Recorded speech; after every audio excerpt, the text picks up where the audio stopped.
You never? It's a lie. We're actors.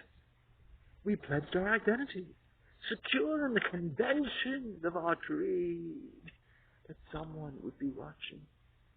And then gradually, no one was.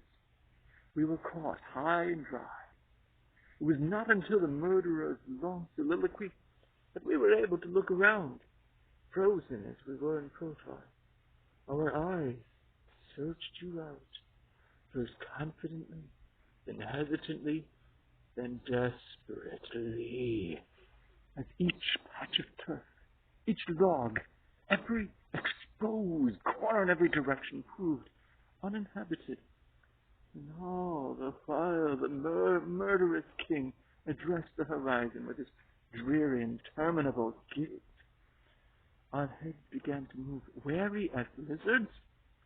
The corpse of unsullied Rosalinda peeked through his fingers, and the king faltered. Even then, habit and a stubborn trust that our audience spied upon us from behind the nearest bush forced our bodies to blunder on long after they had emptied of meaning, until like runaway cars they dragged to a halt. No one came forward. No one shouted at us. The silence was unbreakable. It imposed itself upon us. It was obscene.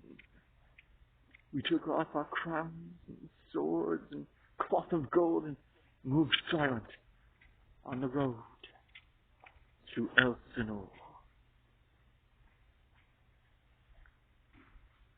Brilliantly recreated it. These eyes could weep. Rather strong in metaphor, mind you. No criticism, only matter of taste. And so here you are, with a vengeance. That's a figure of speech, isn't it? Now let's say we've made up for it. For you may have no doubt whom to thank for your performance at court. We are counting on you to take him out of himself.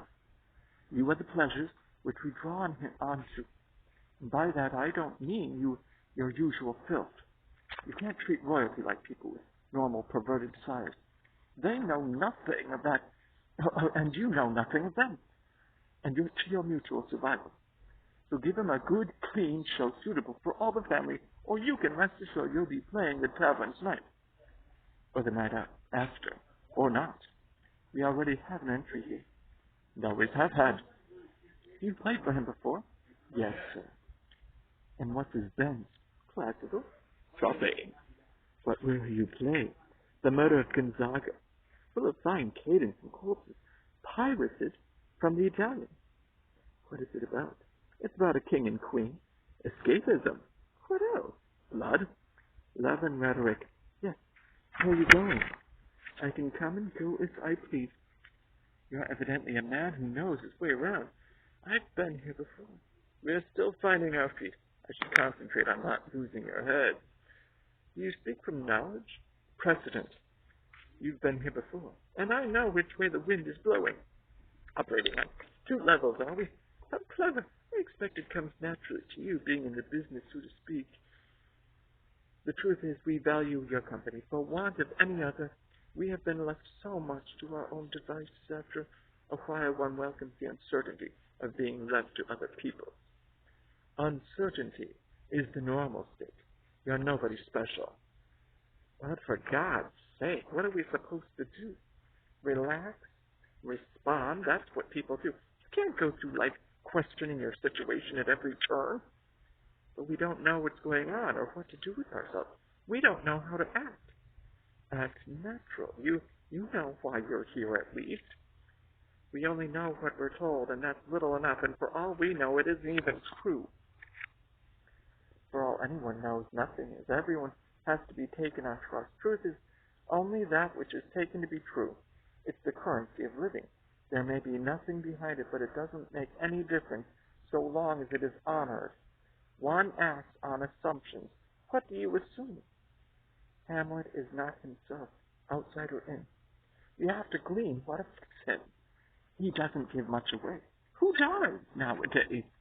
He's melancholy. Melancholy? Mad. How is he mad? How is he mad?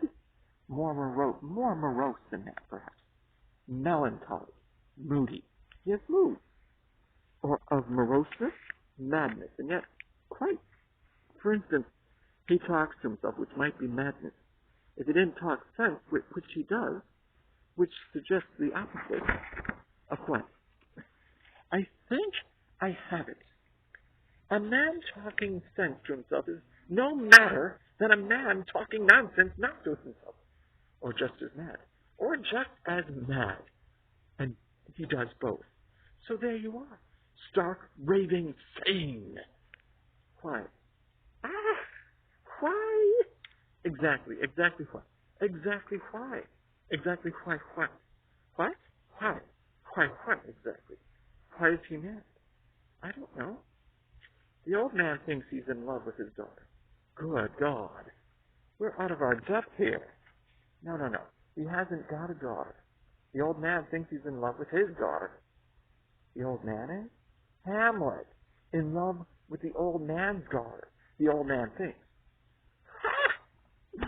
It's beginning to make sense. Unrequited passion. Nobody leaves this room without a very good reason. Why not? All the strolling about is getting too arbitrary by half. I'm rapidly losing my grip. From now on, reason will prevail. I have lines to learn. Pass. Next. What did you expect? Something. Someone. Nothing. Are you hungry? No, are you? No. You remember that coin? No. I think I lost it. What coin? I don't remember exactly. Oh, that coin. Clever. I can't remember how I did it. It probably comes natural to you. Yes, I've got a showstopper here. Do it again. We can't afford it. Yes, one must think of the future. It's the normal thing. To have one. One is, after all, having it all the time. Now, and now, and now. It could go on forever. Well, not forever, I suppose. You ever think of yourself as actually dead, lying in a box with a lid on it? No.